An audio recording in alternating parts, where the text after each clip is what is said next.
Hello there, welcome to another hair transplant XP video. I'm Owen and had a hair transplant 3.5 years ago, March 2020 to be exact.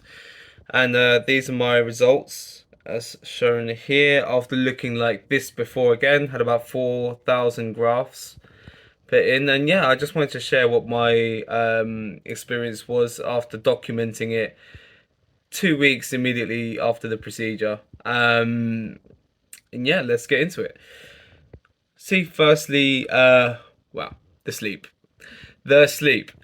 This is gonna be what literally every single person probably will struggle with, and I have a slight little trick for it. So obviously you cannot sleep with your head down on the pillow. That's a given. Obviously rolling around could displace your hair grafts. Obviously, with them being freshly inside your head, it will take about 10 days to 2 weeks before they properly set inside your head, according to your clinic. Obviously, you speak to your clinic and see what they say, but it will take about 10 days to 2 weeks before they're properly inside your head. So that means you'll have to sleep sitting up with a neck pillow. Yeah, I didn't actually struggle with this that much. I found myself having a little trick with the neck pillow where I would kind of deflate it to about 85-90%, just so you could have it on your neck. You'd be sitting up still and you just be able to roll your neck, like, because where it's not fully inflated, you're not really bouncing off anywhere. You can just rest your head either way, and I found that to be more comfortable. So maybe a slight little tip for those who might be struggling with the sleep. Um, the itchiness, I do not have a tip for. Like, you've just got to accept it is going to be, you're going to have to show a lot of self-control. So yeah, best of luck with the itching. That doesn't go for like 3-4 weeks. In fact, that stays itchy for, well, it stayed itchy for me for a few months. So yeah, make sure you show that self-control. The swelling. Yeah. So here's a little picture of me looking like a character from Pinky in the Brain. Probably not the good one. The swelling is from the anesthesia or anesthetic, however you want to word it, and that will stay in your head. Will slowly kind of droop down and leave your face at some point. Not before it kind of dribbles down to your eyes and yeah, just makes you look completely different. Additionally, you can wear one of the headbands that either your clinic gives you, or you can probably buy them somewhere in the airport or at the clinic itself. Just wear it around your head, and that'll keep the swelling up to just a certain point. Obviously, double check with your doctor if that's a safe thing to do. But the medication and time will get rid of that swelling probably within about 7 to 10 days. I think it took about a week for mine to completely leave. So you'll also be given quite a few things from your clinic to obviously help with that aftercare process. Firstly, you'll be given a lot of drugs, and not the good kind. See, first I've got a list of what I was given here. So the first thing was stomach liner. This is because obviously you'll be taking a fair few bits of medication, and they're also quite strong. It's called Lanzadin. Lanzadin you take once a day, and well, I got asked to take it once a day, and that was just before my first meal, just to line my stomach for what was ultimately to come. Next thing was the blood thinner. That was Corispin. That was like 100 milligrams, and got asked to take that twice a day. Again, double check with your doctor if that's something that, you know, he or she's happy with you taking. That's just what I got given. Also got given pain relief. It was 500 milligrams of pain relief that I would take twice a day. Again, double checking with your doctors, making sure that's all okay. Next up was the antibiotics. I got given Cipro. That was also like just once a day, just making sure you take it after food, just to get rid of any potential infection. Obviously, you've got open wound on your head. So that can obviously come in handy. And Prednol, which is an anti-edemia, gets rid of any excess liquids. Got us to take 4 of those per day, but 2 at a time. And lastly, it was the sleeping pills, which was considerate. Maybe not all clinics do that.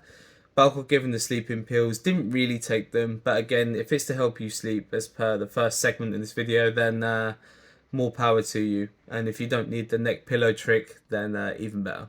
Also with my clinic, I got given their own shampoo, their own foam that came with the package that I paid for, so I didn't have to pay extra for that.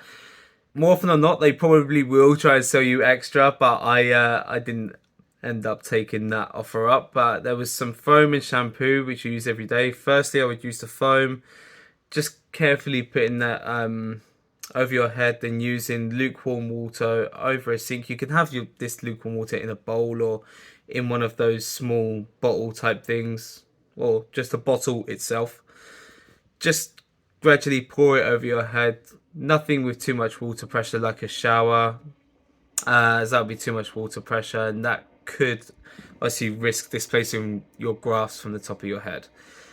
Again, doctor will probably give you advice on that. They should tell you about that in advance, but I get the impression from other people I've spoken to then that they haven't been given that information. So, yeah, making sure you manage to wash your hair without actually damaging or displacing any of your hair follicles. And obviously, once you finish that foam and shampoo, you don't have to use their products. But what I do is I just use baby shampoo just to carry it on. Works a treat. There's nothing weird in there. It's just all natural goodness, and see, it makes my hair smell quite lovely as well, actually. So I recommend just using the baby shampoo after you're done using the clinic shampoo, and then yeah, your hair should look right as rain, just like that.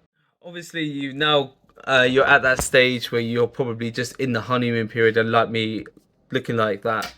Um, After not having any kind of hair there whatsoever there before the procedure, I was completely obsessed with this honeymoon phase. I thought it was maybe gonna just stay like that until it really grew out, really healed.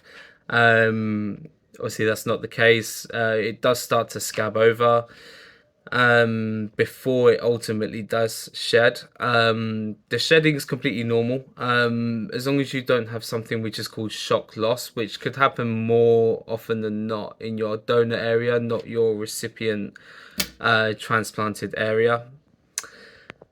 Shock loss is obviously you end up looking like you've got alopecia. Essentially, you can end up getting shock loss, and it looks like you've been over harvested. A little example just here, and again, that would be something you would consult your doctor about, making sure it's nothing too permanent. Also, at the same time, just making sure you don't get too stressed about the whole situation. Waiting to see what your procedure results are going to look like. See, over worrying about it could just lead to stress and your hair just falling up by default. So, yeah, try and stay as calm as possible and just know that any kind of shock loss and shedding is normal. To get rid of the scabs, this is what I did. So I had the kind of metal part of my nail clippers, just shown here. Managed to get that out. So what I did was I had a bowl of water to the side, just below me here, and I would then get my hair already wet, lukewarm water. I would just douse it, and then I would slowly go over it, just really, really carefully, just like scraping, not without putting pressure on, of course. Just scraping these scabs out into this bowl of water. Now, I only say to do it in this bowl of water just so you can kind of inspect the scabs, making sure you've not gotten rid of any hair follicles by accident. If you've got rid of some actual hairs, not to worry, that's obviously completely normal. But as long as you don't see that hair follicle and that root in there, um, then you're completely fine. And obviously, with that hair follicle or hair being in the water, you can obviously get a good idea and see what you've got properly. And obviously feeding that back to your doctor and seeing if that's all okay as well. And then, yeah, ultimately you do begin to shed, and the honeymoon period is over. Then begins the ugly duckling phase, which I'm going to do another video on. I want to do another video kind of detailing my 1 month up to 6 month progress, which it did really start to fill in around the 5-6 month mark.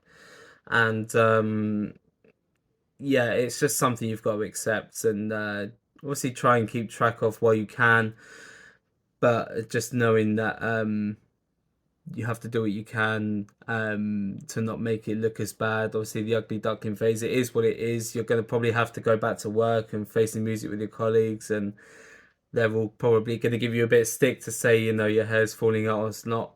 Your hair's not falling out. It's fine. Just keep on doing what you're doing. Keep the self-care routine going. Potential head massages as well. I'm not sure if it helped or not, but I did do head massages every night. Just kind of like little actions like this, right? Just right there, right in the crown as well, where I had 1,000 grafts in.